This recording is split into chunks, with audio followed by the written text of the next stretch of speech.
우리 찬양함으로 새벽 예배 시작합니다. 나는 하나님을 예배하는 예배자입니다. 내가 서 있는 곳 어디서나 하나님을 예배합니다. 내 영혼 거룩한 은혜를 향하여 내 마음 완전한 하나님 향하여 이곳에서 바로 이 시간 하나님을 예배합니다. 내 영혼 거룩한 은혜를 향하여 내 마음 완전한 하나님 향하여 이곳에서 바로 이 시간 하나님을 예배합니다. 사랑이 많으신 아버지 하나님, 이 새벽에도 아버지 앞에 나왔습니다. 아버지 하나님, 저희들이 드리는 이 예배를 기억하여 주시고 기뻐 받아 주시옵소서. 오늘 하루의 삶도 아버지 하나님 기쁘시게 하는 하루의 삶이 되기 원합니다.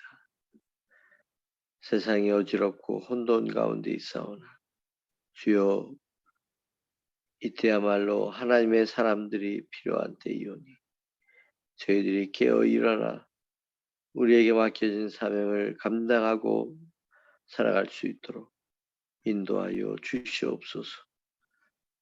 오늘 하루의 삶도 아버지 앞에 맡겨드리며 예수님의 이름으로 기도드리옵나이다. 아멘. 만왕의 왕 내 주께서 왜 고초당했나. 이 벌레 같은 날 위해 그 보혈을 였네. 십자가 내가 처음 볼 때에 나의 맘에 큰 고통 사라져. 오늘 믿고서 내 눈 밝았네. 내 기쁨 영원하도다. 주 십자가 못 박힘은 속죄함만인가. 그 긍휼함과 그 은혜 말할 수 없도다. 십자가 내가 처음 볼 때에 나의 맘에 큰 고통 사라져. 오늘 믿고서 내 눈 밝았네. 참 내 기쁨 영원하도다. 늘 울어도 그 큰 은혜 다 갚을 수 없네. 나 주님께 몸 바쳐서 주의 일 힘쓰리. 십자가 내가 처음 볼 때에 나의 맘에 큰 고통 사라져. 오늘 믿고서 내 눈 밝았네. 참 내 기쁨 영원하도다. 네.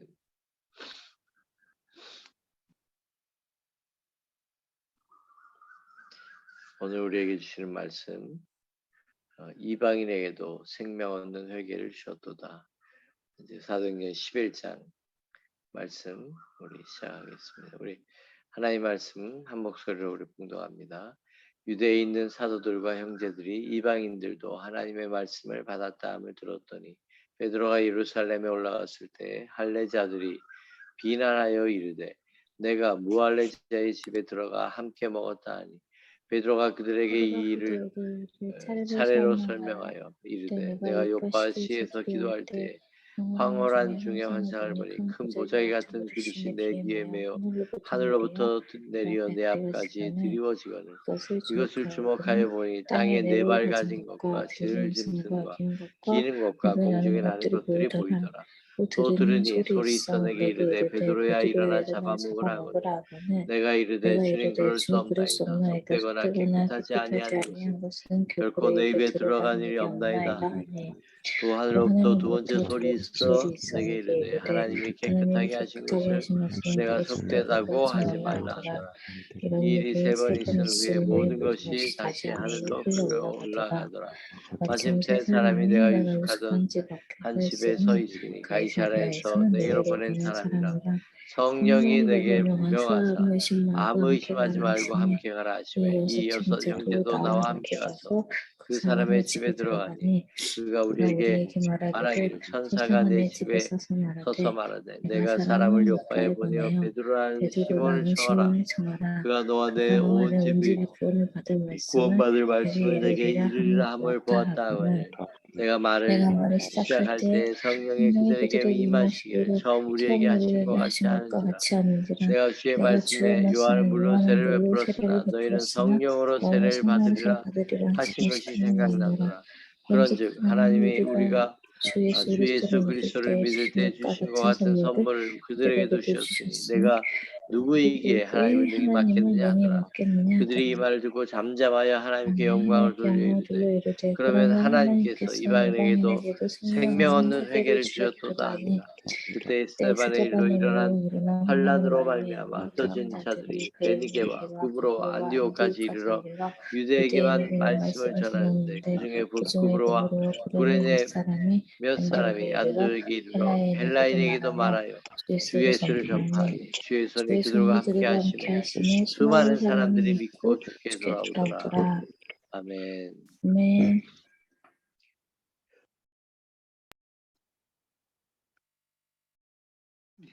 초창기에는 이스라엘 기독교인들이 유대인에게만 복음을 전하는 그런 모습을 볼 수 있습니다. 어떻게 소리가 잘 들리나요? 네, 잘 들립니다. 잘 들립니다. 감사합니다. 볼륨이 어떤지 몰라가지고. 자, 오늘 우리가 읽은 말씀에 보면 베드로 제자가 사도가 고넬료 집에 가서 며칠을 유하고 거기에 복음을 증거하고 그리고 그들과 함께 교제했던 것이 그런 소문들이 이미 예루살렘에 다 나고 그래서 예루살렘에 있는 유대인들이 베드로와 또 베드로와 함께한 세 사람이 함께 여섯 사람이 함께 따라갔다고 얘기합니다. 그러니까 베드로 사도 베드로와 다른 6명의 성도들을 함께 고넬료 집에 갔던 것을 볼 수 있고 그렇습니다. 그래서 당시에 예루살렘의 기독교인들이 비난하기 시작합니다. 무할레 집에 가서 이방인에게 무할레라고 하는 것은 이방인들을 상징하거든요. 이방인 집에 가서 너가 함께 먹고 마셨다라고 얘기하는 겁니다. 이 분위기가 유대인들이 이스라엘 이방인들에 대하여 가지고 있는 그런 생각과 마음과 태도입니다. 왜 이런 태도를 가지고 있을까요? 바로 선민 사상 때문입니다. 우리만 하나님이 택했다. 하나님이 우리를 택했다. 그러니까 그들 마음속에는 이 자만심이 자리 잡고 있는 거예요. 그러니까 우리는 다른 민족보다 뛰어난 민족이고 잘났고 우리만 구원받고 우리만 그런 이기적인 그런 선민 의식이 있는 거죠. 그러나 오히려 이 자만심이 하나님의 역사를 방해합니다. 복음의 역사를 방해하고 있습니다. 그래서 그 형제들이 무할레 집에 가서 함께 교제한 베드로와 6명의 사람들에 대하여 비난하고 있는 것입니다. 우리도요, 믿음으로, 신앙으로 남을 정죄하고 비난하는 죄를 사실은 굉장히 많이 저지르고 있습니다. 조금만 내 마음에 맞지 않아도, 내 생각에 조금만 어긋나도 우리는 비난하고 흉을 보고 그렇게 합니다. 우리가 신앙생활을 하다 보면 내가 믿음이 있다고 하는 이 자만심이 굉장히 우리로 하여금 너무나 쉽게 비난하게 하는 그런 모습을 우리 스스로도 많이 발견할 수 있습니다. 그러나 우리가 가져야 될 마음은 그런 마음이 아닙니다. 내가 잘나서 하나님께 선택함을 받은, 또 내가 잘나서 하나님을 믿게 된 것이 아니라 전적으로 하나님의 은혜로 말미암아 내가 하나님을 믿게 되었다고 한다면, 나도 죄인이고 당신도 죄인이고 나도 구원받아야 될 그런 존재로 내가 보고 있다면, 나는 다른 사람보다도 조금 더 나은 사람이 아닌 것입니다. 하나님의 은혜를 먼저 깨달은 것뿐이죠. 그렇기 때문에 내가 낫다라고 생각하면 우리는 남을 너무 쉽게 정죄하고 비난하는 자리로 그렇게 들어갑니다. 나만 구원받았으면 되고 하나님이 나만 사랑하면 되고, 다른 사람이 하나님의 사랑을 받는 것을 보면 시기와 열등감이 생기고 질투가 폭발하기도 하고, 이기적인 마음이 결국 우리로 하여금 하나님의 역사의 흐름을 막는다라고 하는 것입니다. 이것이 하나님의 역사를 방해합니다. 그러면 우리가 어떻게 해야 될까요? 우리는 끊임없이 나 자신을 겸손하게 내려놓고 주 은혜 안에 머물 수 있는 것이 얼마나 중요한지 모릅니다. 나는 나도 모르게 변질될 수 있다라고 하는 것을 우리가 잊지 말아야 합니다. 우리 속에는 나의 의의를 붙들려고 하는, 그래서 결국 하나님을 향한 이 생명의 신앙을 종교로 자꾸 우리는 바꾸려고 하는 거예요. 나의 의의를 붙들려고 하는 게 바로 그런 거거든요. 그래서 결국 우리는 남을 비난하는 겁니다. 유대인들이 하나님을 믿고 예수님을 받아들였지만 그런 성도들조차도 이 선민의식에 사로잡혀 있었기 때문에 너무나 쉽게 비난하고 정죄하는 그런 모습을 우리는 오늘 볼 수 있습니다. 두 번째, 내가 누구이기에 하나님을 능히 맡겠느냐.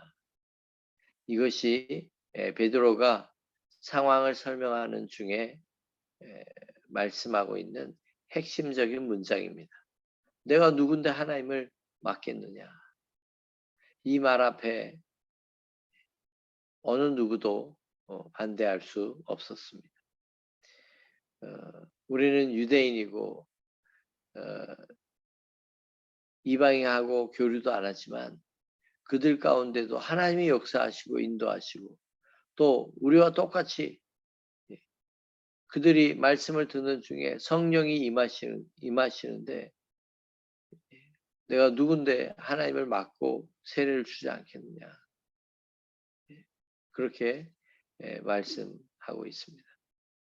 자, 우린 여기서 내가 좋아하던, 내가 싫어하던 하나님의 순리와 역사하심을 따라 우리도 인정하고 나아가야 됩니다.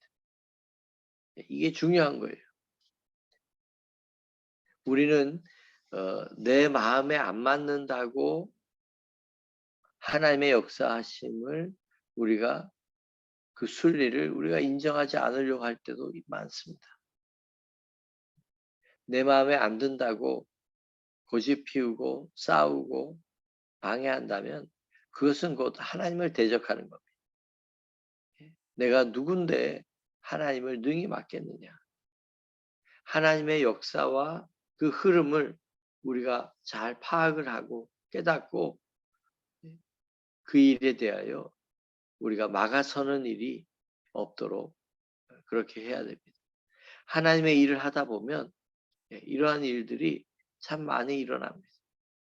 별것도 아닌 것 때문에 갈라지고 싸우고 그런 경우가 생기기도 합니다. 그때 여러분 우리는 이걸 잊지 말아야 됩니다. 내가 누군데 하나님을 맡겠느냐. 하나님의 역사를 맡겠느냐. 끝으로 세 번째, 이방인에게도 생명 얻는 회개를 주셨도다. 그렇게 사도 베드로는 이게 이 이야기를 들은 사람들은 이렇게 표현했습니다.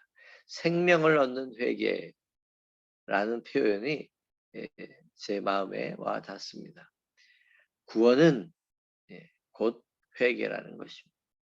회개할 때 하나님의 구원을 받는다는 것입니다. 회개라고 하는 말은 돌아선다라고 하는 뜻을 가지고 있습니다. 오늘 우리가 하루의 삶 속에서도 우리는 우리의 잘못이 깨달아질 때 회개할 것입니다. 그 일로부터 돌아서는 것을 의미합니다. 유대인들은 자신들의 의의를 붙들고 있었기 때문에 죄를 인정한다고 하는 것은 곧 자신의 무능력, 구원받을 수 없음을 인정하는 것과 같습니다. 그래서 그들은 자신들의 종교 활동을 보이려고 하고 잘 믿고 있다고 하는 것을 인정받는 것이 너무나 중요했던 것입니다.